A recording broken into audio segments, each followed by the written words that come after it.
Haru is a compact AI-powered social robot designed to communicate with humans through expressive movements, sounds, and conversation.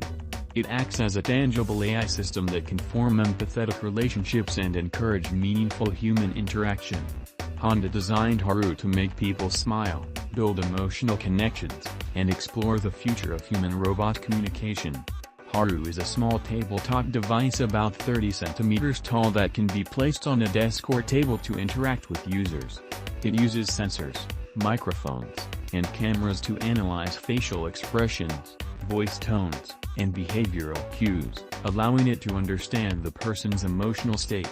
Haru can detect human emotions by analyzing facial expressions and voice tones through its sensors and cameras.